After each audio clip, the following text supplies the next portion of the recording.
Hello बच्चों, आ गए हैं सॉल्यूशंस के थर्ड लेक्चर पे। सॉल्युबिलिटी आज डिस्कस करने वाले हैं। Solubility and Henry's law. NCERT तुम्हारे बुक मेरे पास है। क्वेश्चंस देखेंगे, टाइम मिलेगा तो कर लेंगे।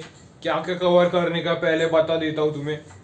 तो बेटा यहाँ पे पेज नंबर 5 से सॉल्युबिलिटी स्टार्ट होगा। बेसिक इंट्रोडक्शन है। फिर उसके बाद इफेक्ट ऑफ टेम्परेचर बता दूंगा, प्रेशर बता दूंगा। ये सारा solubility of solid in a liquid है। मेजरली अपने को solubility of gas in liquid पढ़ने का है। उसमें हेनरीज लॉ का एक क्वेश्चन ले लूंगा मैं। हेनरीज लॉ का एक क्वेश्चन ले लूंगा और यहाँ पे अपन वाइंड अप कर लेंगे और उसका effect of temperature. Okay, so keeping the textbook aside, copy pen लेके बैठ सकते हो इस लेक्चर को, या फिर पहले से पढ़ा है तो रिवीजन कर सकते हो। पिछले लेक्चर में कॉन्सेंट्रेशन टर्म्स अपन ने डिस्कस किया था, अगर वो नहीं देखा तो डिस्क्रिप्शन में मैं लिंक डाल दूंगा। तो बेटा सॉल्युबिलिटी, ये टर्म क्या है? ये टर्म क्या है बेटा? ध्यान से सुनना। Maximum maximum amount of solute, maximum amount of solute which can be dissolved in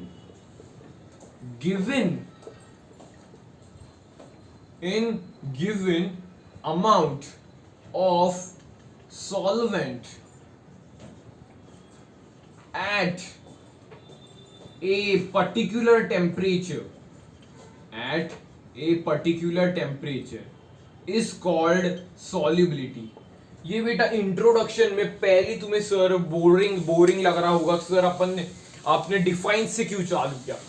बेटा if we study any concept, first we have to build the concept like this.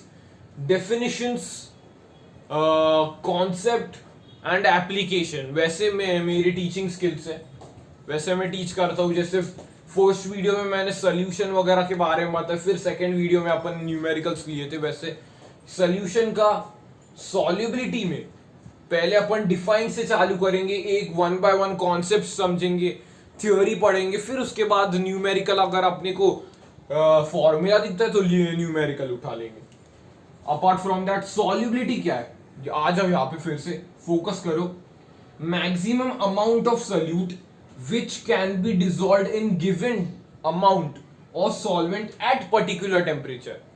तो बेटा यहाँ पे तीन चार चीजें बहुत इंपॉर्टेंट है। मैक्सिमम अमाउंट ऑफ सोल्यूट होना चाहिए, मतलब अपन सैचुरेटेड कर रहे हैं सोल्यूशन को। वो भी बताऊंगा तुम्हें, सैचुरेटेड, अनसैचुरेटेड, सुपर सैचुरेटेड क्या होता है। पहले डिफाइन पे फोकस करो। डिफाइन बाय हार्ड कर रहे हैं, 2-3 बार पढ़ो, उससे तुम्हें सॉल्युबिलिटी का जनरल आइडिया हो जाएगा। तो इंपॉर्टेंट क्या है बेटा? Maximum amount of solute which can be dissolved in given amount of solvent. मतलब कितना मैक्सिमम सोल्यूट को तुम एक पर्टिकुलर सॉल्वेंट की कॉन्सेंट्रेशन में या अमाउंट में डिसॉल्व कर सकते हो एट पर्टिकुलर टेम्परेचर। टेम्परेचर से वेरिएशन हो सकते हैं, इसलिए ये टर्म इंपॉर्टेंट है, एट पर्टिकुलर टेम्परेचर और dissolve in given amount of. ये तीन जो मैंने की पॉइंट्स मार्क किए वो याद करना। Maximum amount of solute which can be dissolved in given amount of solvent at a particular temperature. ये बच्चे मिस कर लेते हैं, एट अ पर्टिकुलर टेम्परेचर। ये क्यों जरूरी है एट अ पर्टिकुलर टेम्परेचर, वो मैं अभी एक्सप्लेन कर रहा हूं। तो डेफिनेशन क्लियर है सबको? ओके।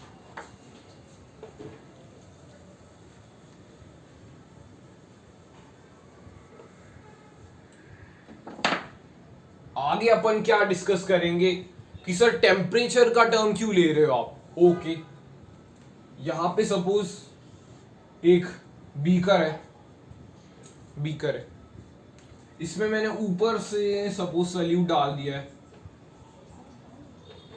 और ये नीचे अपना सॉल्वेंट है। ये यहाँ पे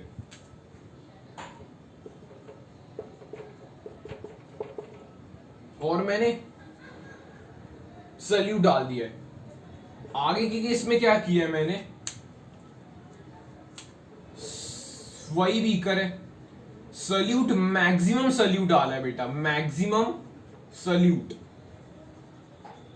यहां पे सल्यूट डाला और डिसॉल्व करने की कोशिश की पहले केस में, और यहां पे मैक्सिमम सल्यूट डाला और सॉल्वेंट में मैंने डिसॉल्व करने की कोशिश कर ली।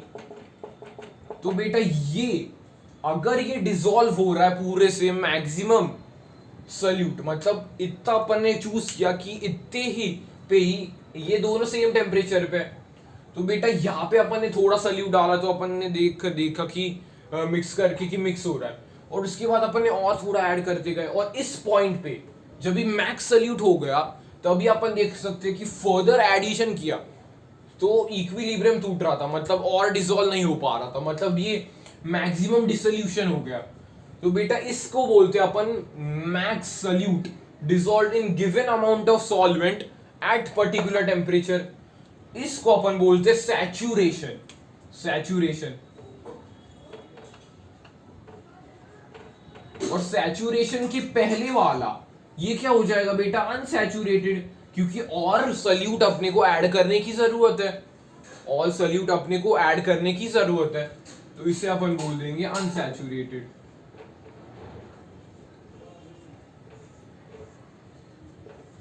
अभी मुझे एक बात बताओ बच्चों, अगर मैंने इसको सपोज अपन ने इसको यहां पे नीचे से एक बर्नर लगा दिया,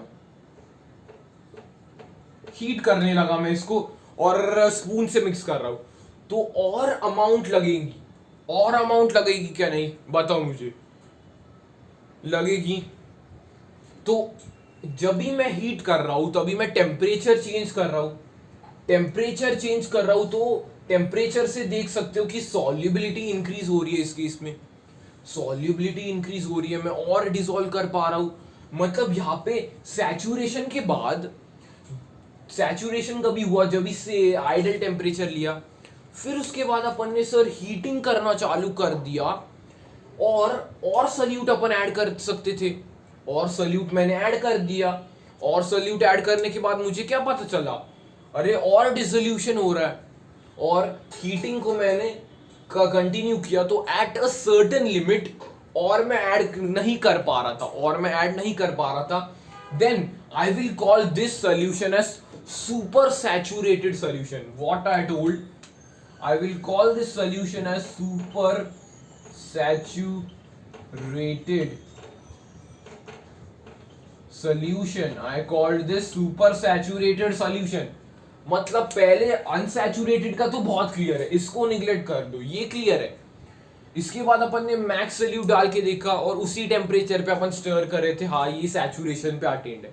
उसके बाद मैंने हीट करने लगा, मैं इसको हीट करने के बाद मैंने क्या नोटिस किया यार, मैं और सल्यूट ऐड कर पा रहा हूँ, और at a certain concentration of solute मुझे पता चला यार अभी हीटिंग कर रहे, तो उसके बाद मैं और नहीं ऐड कर पा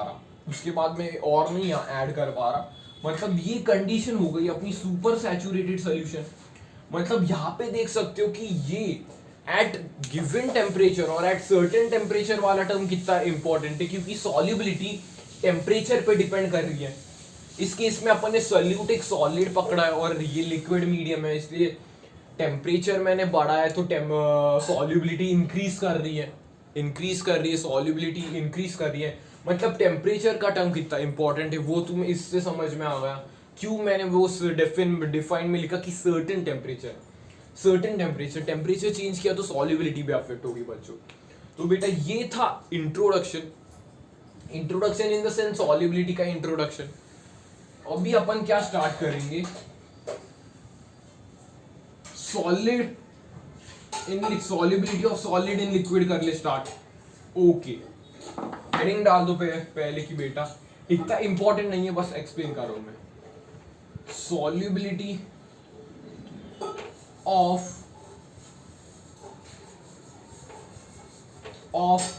सॉलिड इन लिक्विड,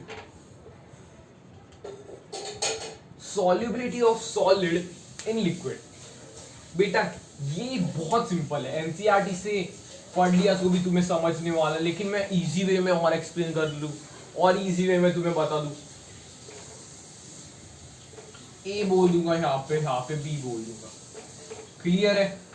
ऐसे मैंने दो बी कर लिए, ए और बी, दो बी कर लिए। यहाँ पे अपना एक सॉल्वेंट है, मैंने मान लिया, क्या मान लू मैं,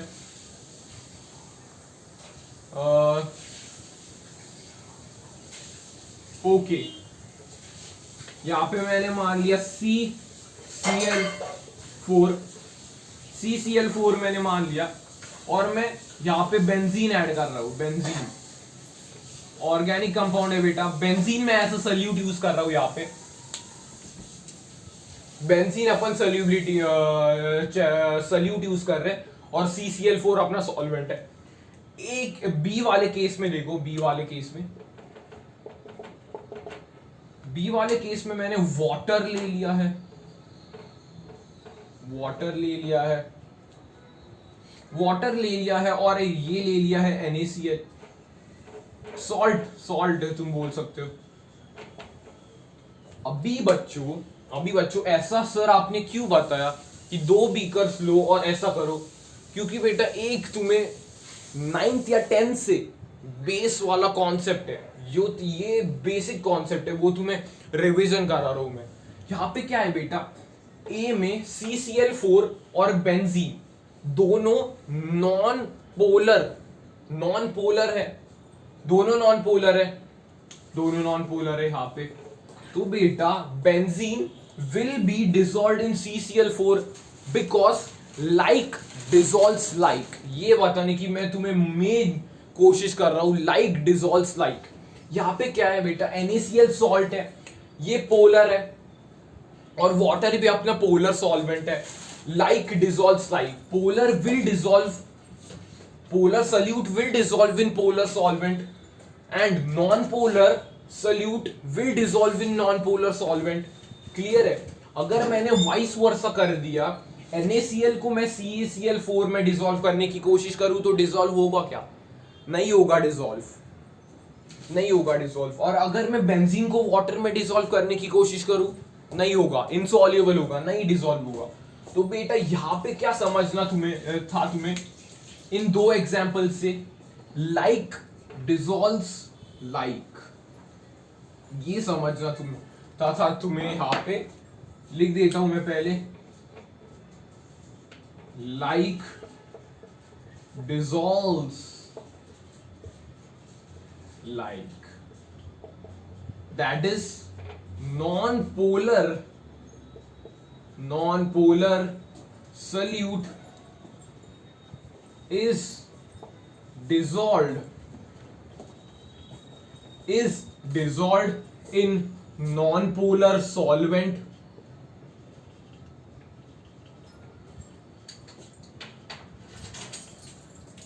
non-polar solute is dissolved in non-polar solvent, and polar solute is dissolved in polar solvent, ये बेटा ये मैं तुम्हें एक्सप्लेन करने चाह रहा था उस ए और बी बीकर वाले एग्जांपल से। क्लियर है तुम्हें? लाइक डिसॉल्व्स लाइक मतलब non polar solute will be dissolved in non polar solvent, polar solute is dissolved in polar solvent. अभी कुछ बच्चे मुझे डाउट पूछेंगे, सर अपन कैसे बता सकते कि कौन सा सल्यूट कौन से सॉल्वेंट में डिसॉल्व हो सकता है क्या नहीं? आ रहा है डाउट? तो बेटा एक तुम्हारे एनसीईआरटी में बहुत इंपॉर्टेंट टर्म दिया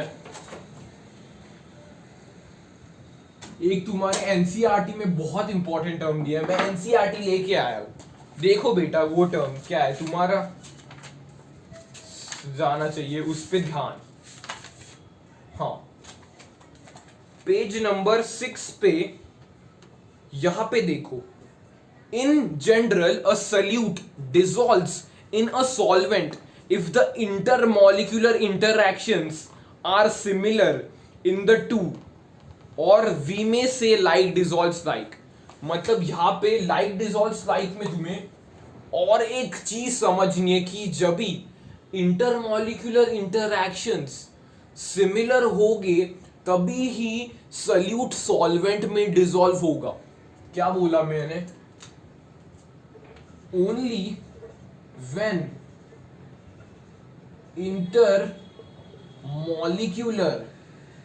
molecular interactions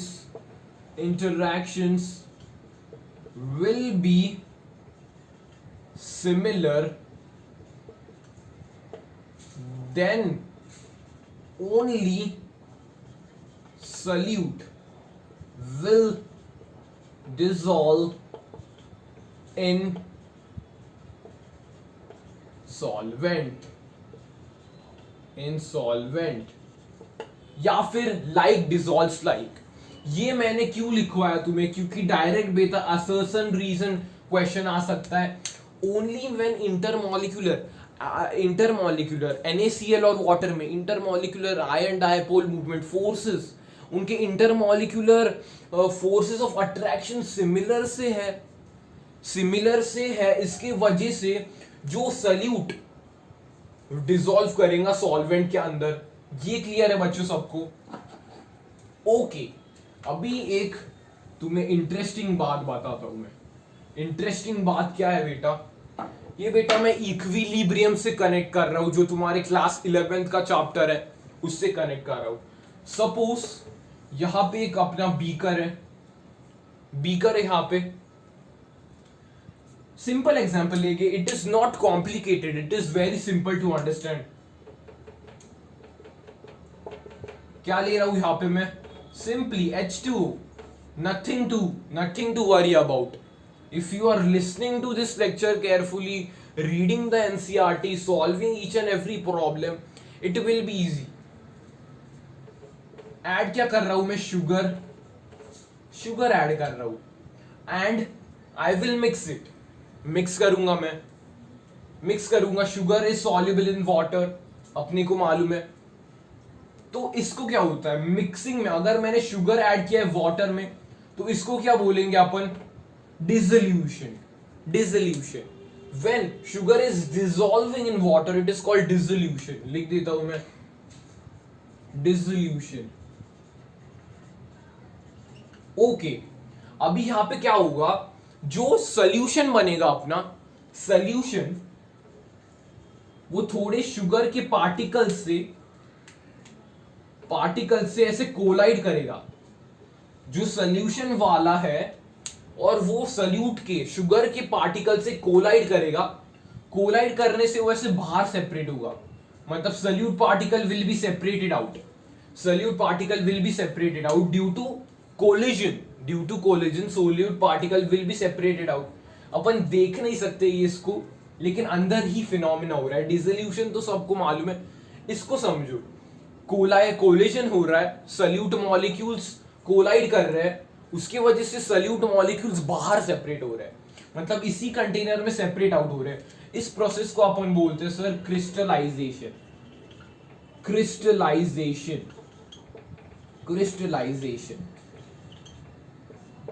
तो बेटा at a point rate of dissolution equals to rate of crystallization, that is equilibrium is achieved. Solute plus solvent is in equilibrium. क्या बोल सकता हूं मैं? solute plus solvent is in equilibrium with the solution. बोल सकता हूं क्या? या फिर इक्विलिब्रियम में क्या होता था अपना? Rate of forward reaction is equals to rate of backward reaction, यानी कि rate of dissolution is equal to rate of crystallization. वैसे लिख सकता हूं, रेट ऑफ क्या बच्चों? Rate of dissolution is equals to rate of crystallization. Yes, it's easy concept है। 11th का स्टडी किया है, थोड़ा बहुत भी पढ़ा है, तो भी easy concept है ये। Rate of dissolution is equals to rate of crystallization. ये बेटा solubility of solid in liquid का मेजर जो अपन देखते हैं। पहला क्या था, लाइक डिसॉल्व्स लाइक का तुम्हें कॉन्सेप्ट आना चाहिए, और ये वाला कॉन्सेप्ट डिसोल्यूशन का मीनिंग क्या है, क्रिस्टलाइजेशन का मीनिंग क्या है, कैसे इक्विलिब्रियम में अचीव पॉइंट हो रहा है उनका, और rate of dissolution will be equal to rate of crystallization, that they will be in dynamic equilibrium, that is we cannot observe that anything is changing, but practically there is slight change which we can observe. तो बेटा ये था solubility of solid in liquid, काफी easy था। अभी बेटा major part पे अपन आते हैं। इस तुम्हारे एनसीईआरटी में क्वेश्चन भी बढ़िया बनेंगे, कॉन्सेप्ट भी, फीलिंग भी बढ़िया आने वाला है तुम्हें। हाँ, इसमें और एक डिस्कस कर लेते हैं before going to solubility of gases in liquid. We will discuss more about something more about solubility of solid in liquid. तो बेटा factors on which solubility depends, factors क्या है, सॉल्युबिलिटी किन किन फैक्टर पे डिपेंड करेंगी यार, nature of solute, nature of solvent, nature of solute, nature of solvent, फिर उसके बाद टेम्परेचर, प्रेशर। तो बेटा अपन ने देख लिया कि अगर मैं नेचर ऑफ सल्यूट चेंज कर रहा हूं तो लाइक डिसॉल्व्स लाइक मैंने देख लिया। ये दोनों केसेस तो अपने डन हो चुके हैं, ये दोनों केसेस अपन ने देख लिए।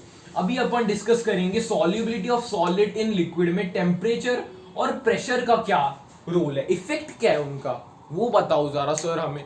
ओके सर, बता देता हूं मैं तुम्हें। Effect of temperature and pressure on solid in liquid, on solid in liquid, एक एक करके डिस्कस कर ले।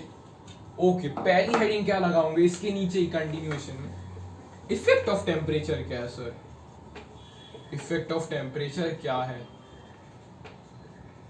तो बेटा दो केसेस है, दो केसेस है।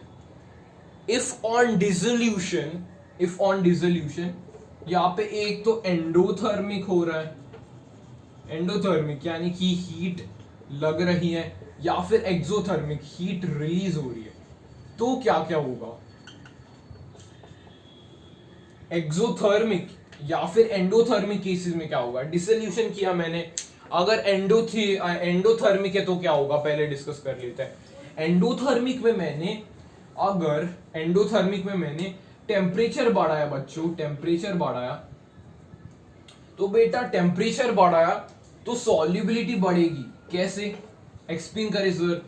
एंडोथर्मिक मतलब मुझे एनर्जी रिक्वायर्ड है और मैं एनर्जी रिक्वायर कर रहा हूं, तो by Le Chatelier's principle it will favor in the forward direction, that is dissolution will take place. More and more dissolution increases the solubility, that's why here solubility is increasing. Clear है, clear है। Exothermic में क्या हो रहा है sir, temperature मुझे provide करने की जरूरत नहीं है, टेम्परेचर अपने को बाहर मिल रहा है। मतलब अगर मैं टेम्परेचर बढ़ाऊंगा तो सॉल्युबिलिटी घटेगी। टेम्परेचर मैंने बढ़ाया, उल्टी प्रोसेस कर दी, टेम्परेचर मैंने बढ़ाया, मुझे टेम्परेचर कम करना चाहिए था, मैंने टेम्परेचर बढ़ा दिया, ले-चार्टली's प्रिंसिपल से काउंटरएक्ट होके बैकवर्ड रिएक्शन प्रिवेल करेगा या फिर क्रिस्टलाइजेशन प्रिवेल होगा। और क्रिस्टलाइजेशन मतलब क्या, सॉल्युबिलिटी कम है कि क्रिस्टल्स बन रहे हैं, मतलब it is not that much soluble, it is not that much soluble. तो दो केसेस इंपॉर्टेंट है, दो केसेस इंपॉर्टेंट है इफेक्ट ऑफ टेम्परेचर में। इफ ऑन डिसोल्यूशन एंडोथर्मिक होता है तो, एंडोथर्मिक होता है तो टेम्परेचर बढ़ाने के बाद सॉल्युबिलिटी बढ़ेगी। इफ ऑन डिसोल्यूशन एक्सोथर्मिक होता है तो टेम्परेचर बढ़ाने के बाद सॉल्युबिलिटी घटने वाली है, सॉल्युबिलिटी घटने वाली है। ओके, ये हो गया सर टेम्परेचर का, क्लियर है। ओके, आगे चलते हैं। बोर तो नहीं हो रहा ना किसको लेक्चर में, इंटरेस्टिंग है लेक्चर ये, हेनरीज लॉ में और मजा आने वाला है। Effect of pressure, effect of pressure बोलता हूं मैं, इफेक्ट ऑफ प्रेशर। सो बेटा जरा लॉजिक लगाने की कोशिश करो कि प्रेशर से क्या इफेक्ट पड़ेगा, प्रेशर से इफेक्ट पड़ेगा। बेटा solid and liquid are incompressible,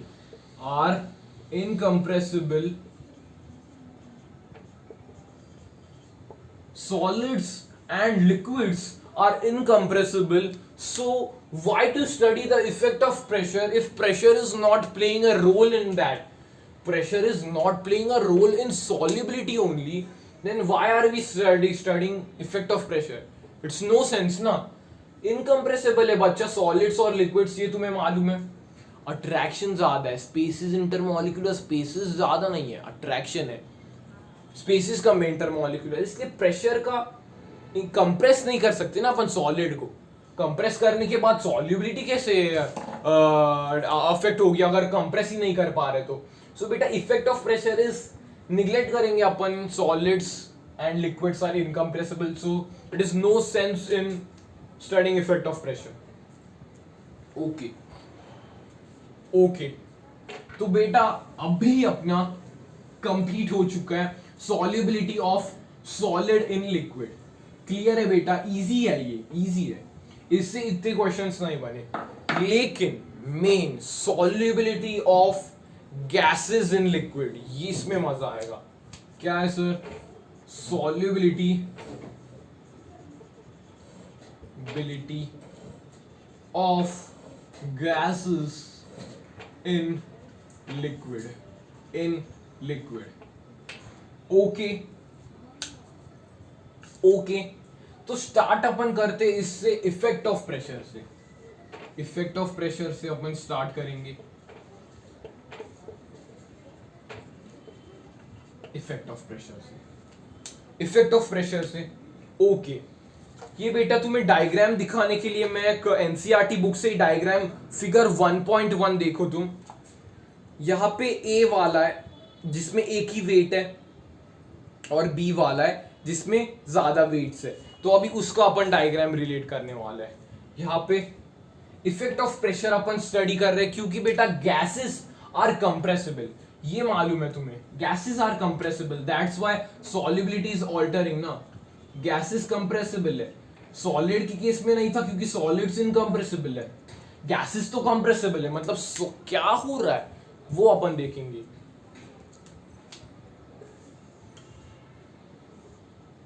okay suppose यहाँ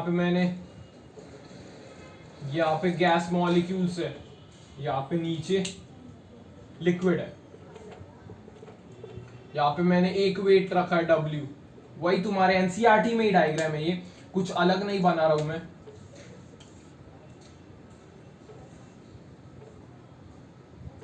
यहाँ पे W1 W2 दो वेट्स रख दिए मैंने, गैस के मॉलिक्यूल्स यहाँ पे।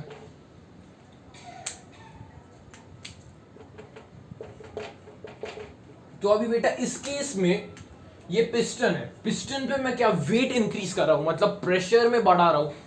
यहाँ पे कम प्रेशर है, यहाँ पे ज्यादा प्रेशर है, तो क्या अपन ने ऑब्जर्व किया बेटा, वेट जब भी कम है मतलब प्रेशर जब भी कम है तभी collision of gas molecules with the surface of liquid is slightly less, that's why dissolution is less, that's why solubility is less.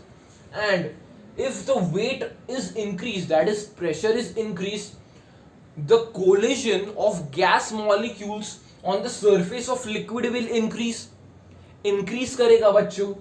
क्या ये बोला सर मैंने, प्रेशर बढ़ाया मैंने, गैस के मॉलिक्यूल्स हिट करेंगे, लिक्विड के सरफेस पे हिट किया तो डिसॉल्व होने की कोशिश ज्यादा होगी, यानी कि सॉल्युबिलिटी बढ़ेगी, मतलब pressure of a gas is directly proportional to the solubility, क्या बोला मैंने, pressure of gas is directly proportional to the solubility at a given temperature, at a given temperature, temperature अपने को वेरी नहीं करने का है, प्रेशर वेरी करो लेकिन टेम्परेचर वेरी मत करो। ओके क्लियर है? ओके ये क्लियर है, मिटा दू। अभी अपन थोड़ा फील लेंगे और एक्सप्लेन करेंगे हेनरीज लॉ।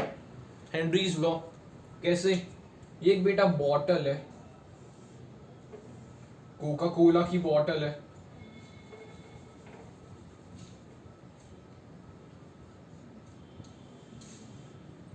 कोका कोला की बॉटल है बेटा, कोका कोला की बॉटल है ये। कोका कोला की बॉटल में तुम्हें क्या है? और कार्बन डाइऑक्साइड है एंड वाटर है, carbonated water. We called soft drinks carbonated water. Carbonated water में ये क्या करते हैं बेटा? हाई प्रेशर में सील करते हैं गैस को। अगर हाई प्रेशर में सील करेंगे गैस को तो उसकी जाहिर सी बात है सॉल्युबिलिटी बढ़ेगी। पिछले अपन ने देखा सॉल्युबिलिटी इंक्रीज हो रही है। सॉल्युबिलिटी इंक्रीज होने के बाद वो तुम्हें एक टेस्ट आता है, सॉफ्ट ड्रिंक का टेस्ट आता है। अगर अपन ओपन करेंगे तो फिज आता है। मतलब क्या है बेटा? गैसेस बाहर निकल रही है और वहां का इक्विलिब्रियम चेंज हो रहा है और प्रेशर डिफरेंस की वजह से गैसेस बाहर जा रही है और वहां पे अटेन करने की कोशिश कर रही है इक्विलिब्रियम। तो बेटा अगर तुमने एक ट्राई किया ऐसे कि एक बॉटल ली, खोला, पिया और थोड़े देर के लिए, मान लीजिए 15-20 मिनट्स के लिए तुमने बॉटल ओपन रख दी, then you taste it, so you will feel that the taste is flat kind of, because बेटा प्रेशर कम है इस बार। Dissolution of carbon dioxide in water is reduced due to pressure change. Pressure is low now, therefore solubility will also be low. And if the solubility is low, the taste, you will not get the taste of carbon dioxide which you love to drink. Okay, so ये Henry's law है। Henry's law क्या बोलता है? तुम्हारे text book से ही पढ़ लू sir statement. The solubility of gas in a liquid is directly proportional to the partial pressure of the gas present above the surface of liquid or solution. इसको जरा मिटा दे और वो क्या बोल रहे हैं वो बता देता हूं। यहां पे सील कर लिया था मैंने, यहां पे मान लो वेट है W, यहां पे W1 वेट है, W डैश मान लिया। यहां पे गैस मॉलिक्यूल्स है, यहाँ पे सोल्यूशन की लाइन मान लेता हूं मैं। तो बेटा यहाँ पे वो क्या बोल रहा है? Solubility of gas is directly proportional to partial pressure. Partial pressure क्यों लिया है सर? कार्बन डाइऑक्साइड में एटमॉस्फेरिक गैसेस में वेरियस गैसेस रह सकते हैं। बायो में तुमने पढ़ा रहेगा partial pressure means the pressure of a particular gas in the atmosphere, that is in mixture of other gases. मतलब मैंने पार्शियल प्रेशर ऑफ ऑक्सीजन बोला तो अदर गैसेस में ऑक्सीजन का कितना प्रेशर है वो, तो ये टर्म इंपॉर्टेंट है पार्शियल प्रेशर। इसलिए कार्बन डाइऑक्साइड पे अदर गैसेस है लेकिन कार्बन डाइऑक्साइड खुद का कितना पार्शियल प्रेशर है वो इंपॉर्टेंट है। प्रेजेंट अबव द सरफेस, मतलब अबव द सरफेस पे ऐसे मैंने बना दिया है, हाँ, above the surface of liquid और सॉल्यूट। तो ये है बेटा स्टेटमेंट ऑफ हेनरीज लॉ। लिख दूं क्या? लिख लेता हूं, मैथमेटिकल टर्म्स में लिखूंगा। Henry's law, solubility of gas in liquid is directly proportional to the partial pressure of gas above the liquid, above the solvent बोल दूंगा। ये है बेटा हेनरीज लॉ। बॉक्स कर लो इसको, स्टेटमेंट याद कर लो, बोर्ड एग्जाम में आ चुकी है स्टेटमेंट।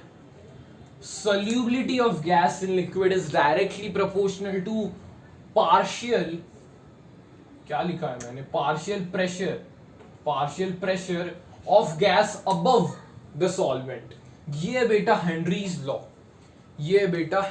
लॉ, लेकिन सॉल्युबिलिटी ऑफ गैस को मैं रिप्लेस कर रहा हूं मोल fraction of gas in liquid से मैं रिप्लेस कर रहा हूं मोल फ्रैक्शन। सर क्यों बेटा? मोल फ्रैक्शन क्या है बेटा? Number of moles of gas by number of moles of gas plus moles of solvent, यानी कि total moles, number of moles of gas by total moles. So जितने ज्यादा number of moles of gas रहेंगे उतनी ज्यादा solubility, तो उतनी ज्यादा काय की वैल्यू से अपन कैलकुलेट कर सकते हैं। काय अपन कैलकुलेशंस के लिए ले रहे हैं कि सॉल्युबिलिटी को काय से रिलेट करना अपन चाहते हैं, और as it is a ratio, इसकी यूनिट में कुछ इंटरफेरेंस नहीं होगा, it does not interfere in the unit, that's why we are using mole fraction here. Mole fraction मतलब क्या? Gas, number of moles of gas by total moles.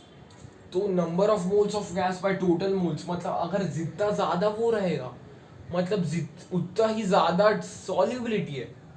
Mole fraction ज्यादा है तो उतनी ज्यादा सॉल्युबिलिटी, उतना ही ज्यादा गैस वो उस सॉल्वेंट में डिसॉल्व्ड है, इसलिए अपन ये ले रहे हैं। इसको लिखते कैसे सर? इसकी फॉर्मूला के फॉर्म में मैं लिख के बताता हूँ, उससे क्वेश्चंस भी अपने सॉल्व होने वाले हैं। फॉर्मूला क्या है बेटा? P is equals to KH chi gas in liquid. Very important बेटा, ये वेरी इंपॉर्टेंट है।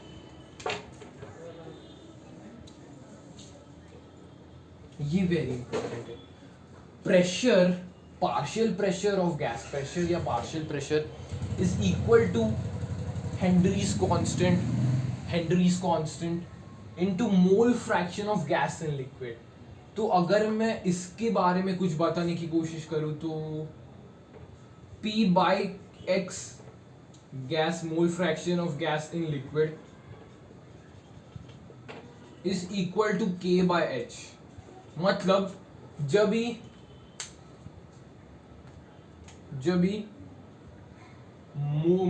भी सॉल्युबिलिटी बढ़ेगी तभी KH की वैल्यू कम आएगी, यानी कि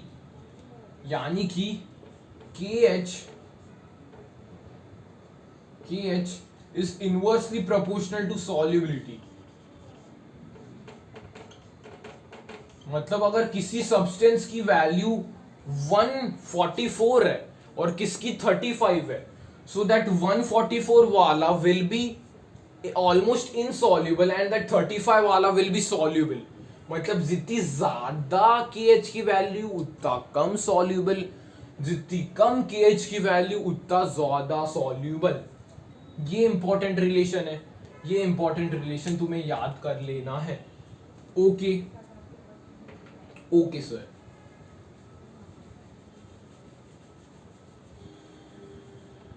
सर। अगर मैंने टेम्परेचर मैंने बढ़ा दिया तो KH की वैल्यू बढ़ती है, यानी कि सॉल्युबिलिटी कम होती है। क्या बोला मैंने? ये भी एक इंपॉर्टेंट रिलेशन है। टेम्परेचर बढ़ाया मैंने, KH की वैल्यू बढ़ेगी, सॉल्युबिलिटी घटेगी। टेम्परेचर बढ़ाया मैंने, KH की वैल्यू बढ़ेगी, सॉल्युबिलिटी घटेगी। और अगर मैंने टेम्परेचर कम किया तो KH की वैल्यू कम होगी। KH की वैल्यू अगर कम होगी तो सॉल्युबिलिटी बढ़ जाएगी। ये इंपॉर्टेंट रिलेशन है बेटा। टेम्परेचर मैं कम कर रहा हूं और KH की वैल्यू भी कम हो रही है, इनवर्स रिलेशन, सॉल्युबिलिटी बढ़ जाएगी। यहाँ पे गिव रीजन आया तुम्हें बोर्ड एग्जामिनेशंस वगैरह या फिर नॉर्मल एग्जामिनेशन में कि बेटा marine water are more happy in cold water than in hot water. क्यों बेटा? कोल्ड वाटर में टेम्परेचर कम है, टेम्परेचर कम है तो के एच हेनरीज कांस्टेंट की वैल्यू काफी कम हो जाएगी, और हेनरीज कांस्टेंट की वैल्यू कम है तो सॉल्युबिलिटी बढ़ जाएगी, सॉल्युबिलिटी बढ़ जाएगी। इसलिए अपन dissolve oxygen, marine fishes are happy with the dissolve oxygen. If you take a fish and put it in warm water, she will not feel good, not feel good in the sense temperature बढ़ा रहे हो तुम, Henrys constant की value बढ़ेगी, यानी कि solubility कम हो जाएगी। तो ये है बेटा पूरा एप्लीकेशन ऑफ हेनरीज लॉ, पूरा Henry's law, solubility of gas in liquid, उसके रिलेशंस इंपॉर्टेंट क्या है, काय के टर्म्स में अपन क्यों लिखते हैं, मोल फ्रैक्शन के टर्म्स में टेम्परेचर बढ़ाया तो हेनरीज कांस्टेंट भी बढ़ेगा, सॉल्युबिलिटी कम होगी, टेम्परेचर कम किया हेनरीज कांस्टेंट कम होगा, सॉल्युबिलिटी बढ़ जाएगी। सो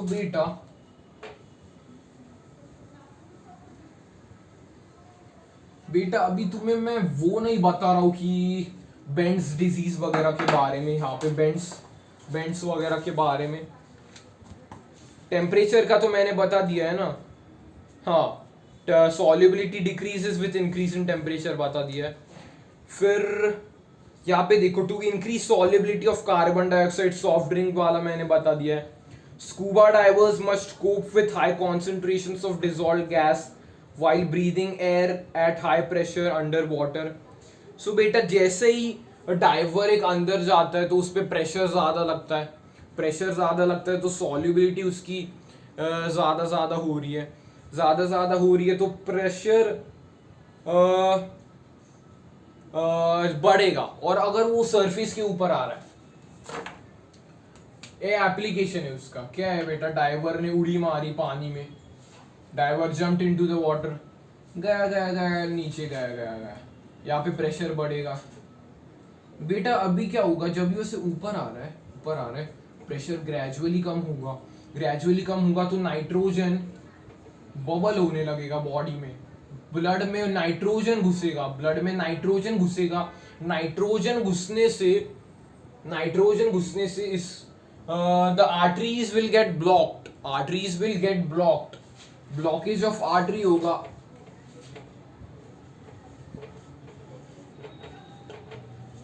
जिसको अपन बेंड्स भी बोल लेते कभी कभी।